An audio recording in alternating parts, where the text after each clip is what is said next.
ہر صحابہ کی، ہر صحابی رسول کی زندگی ہمارے لیے ایک نمونہ ہے، آئیڈیل ہے، رول ماڈل ہے۔ میرے آقا صلی اللہ علیہ وآلہ وسلم فرماتے ہیں اصحابی کن نجوم فبأیہم اقتدیتم و اہتدیتم، میرا ہر صحابی ستارے کی طرح ہے،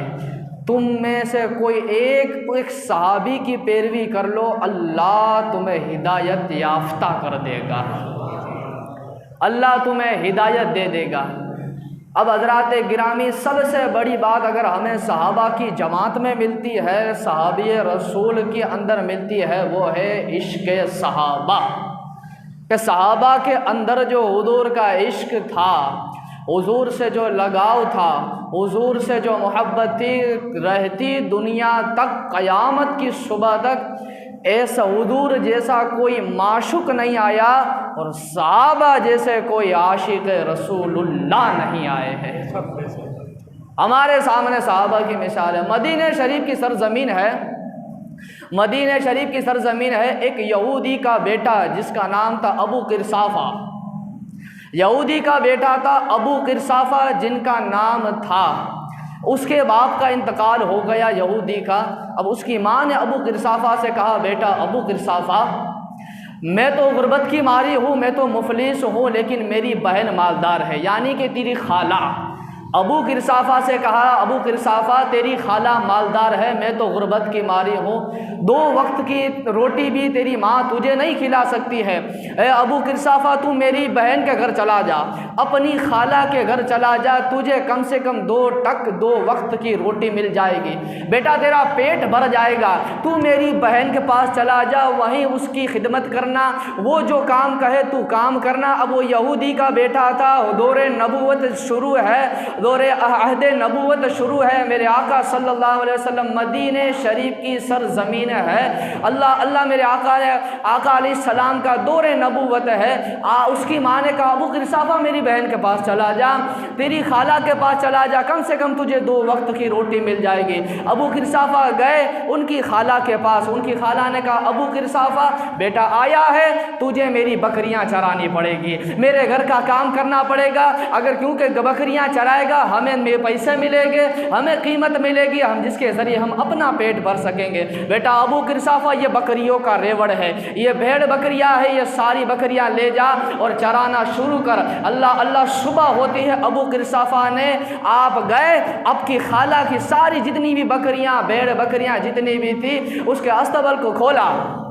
ویڑے کو کھولا، ساری بکریاں باہر نکلی۔ ابو قرصافہ بکریوں کا ریوڑ لے کر جنگل میں جا رہے ہیں۔ اب جیسے ہی ابو قرصافہ جنگل میں گئے بکریوں کا ریوڑ لے کر، بکریاں چرا رہے ہیں، اچانک چراتے چراتے ابو قرصافہ نے اپنی نظروں کو پھیرا، جیسے ہی نظروں کو پھیرا، قسم خدا کی ابو قرصافہ فرماتے ہیں ایسا لگ رہا تھا کہ سامنے سے کوئی بزرگ آ رہے ہیں، اور لگ رہا تھا کہ وہ بزرگ کوئی دنیا کے نہیں بلکہ آسمانی دنیا سے کوئی بزرگ آج زمین پر جلوہ بار ہو گیا ہے۔ ابو قرصافہ نے یہ کہا، قریب میں ایک شخص کھڑا تھا، اس سے پوچھا ابو قرصافہ نے، یہ آنے والا شخص کون ہے کہ اس کی پیشانی اتنی نورانی ہے؟ ابو قرصافہ نے پوچھا، اس نے کہا، او خدا کے بندے، تجھے معلوم نہیں تو مسجد حرام میں کھڑا ہے، تو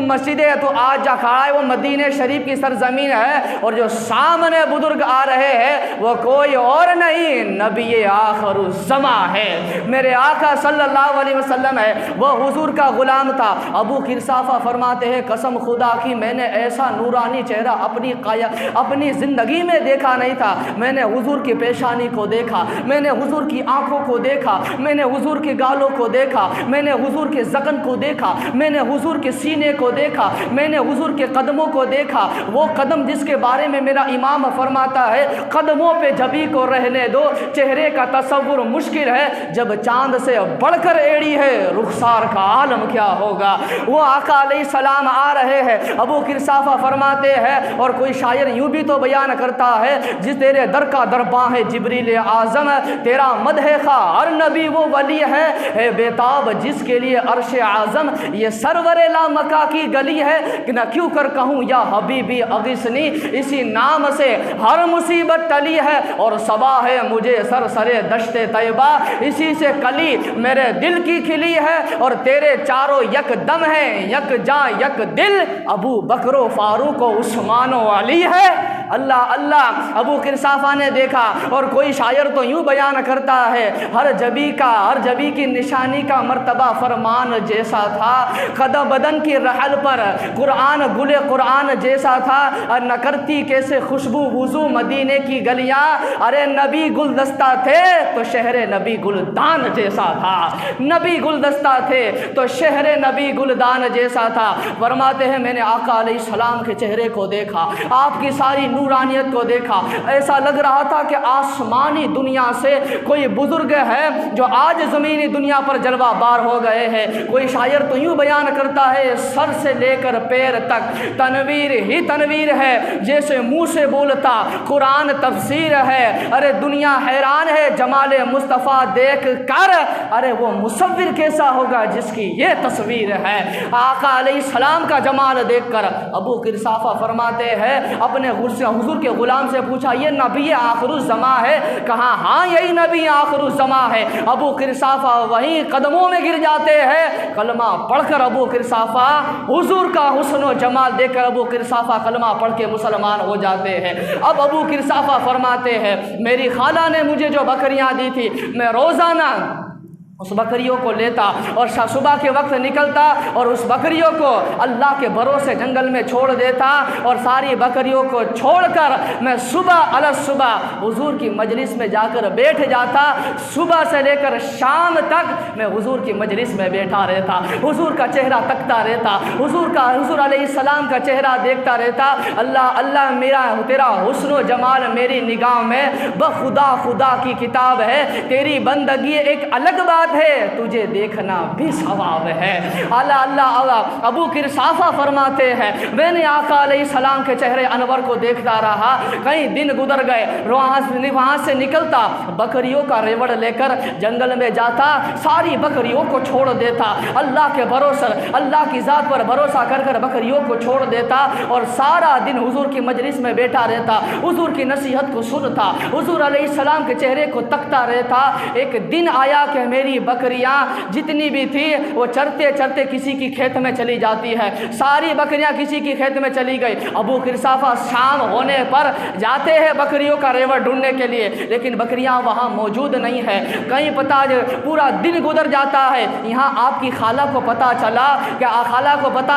کہ ابو قرصافہ نے بکریوں کو گم کر دیا ہے۔ اللہ اللہ، ابو قرصافہ جیسے تیسے بکریوں کا ریوڑ تلاش کرتے ہیں، سارا بکریوں کا ریوڑ لے کر جب گھر پہنچتے ہیں، کیا دیکھتے ہیں؟ ابو قرصافہ کی خالہ بھی بیٹھی ہے اور ان کی ماں بھی موجود ہے۔ ابو قرصافہ کو دیکھ کر ان کی ماں نے کہا بیٹا ابو قرصافہ، ابھی تک وہ تو یہودیہ ہی تھی، کہا بیٹا ابو قرصافہ میں نے اپنی بہن کے پاس بھیجا تھا اس لیے کہ میں تو غربت کی ماری تھی، تجھے 2 ٹک کی روٹی نہ کھلا سکی، آج تیری خالہ تجھے 2 ٹک کی روٹی کھلا رہی ہے، تجھے تیرا پیٹ بھر رہی ہے، اور تو نے یہ سلا دیا کہ بکریاں کہاں گم ہو جاتی ہے تجھے معلوم نہیں؟ ارے تو صبح بکریوں کا ریوڑ چھوڑ کے چلا جاتا ہے، کس کے دربار میں جاتا ہے، کہاں جاتا ہے، کس کے پاس بیٹھتا ہے، سارا دن تو کہاں گزارتا ہے؟ اللہ اللہ، ابو قرصافہ فرتے ہیں مائی اللہ کی قسم پورا دن گزر جاتا ہے، دیکھتے دیکھتے ابو قرصافہ کا دن گزر جاتا ہے، لیکن دن کیسے گزرتا ہے ابو قرصافہ کو معلوم بھی نہیں چلتا۔ اللہ اللہ، ابو قرصافہ، آپ کی ماں نے کہا ابو قرصافہ بیٹا آج کے بعد میں نے سنا ہے کہ تو بکریوں کا ریوڑ چھوڑ کر محمد کی مجلس میں چلا جاتا ہے، حضور کے اقدس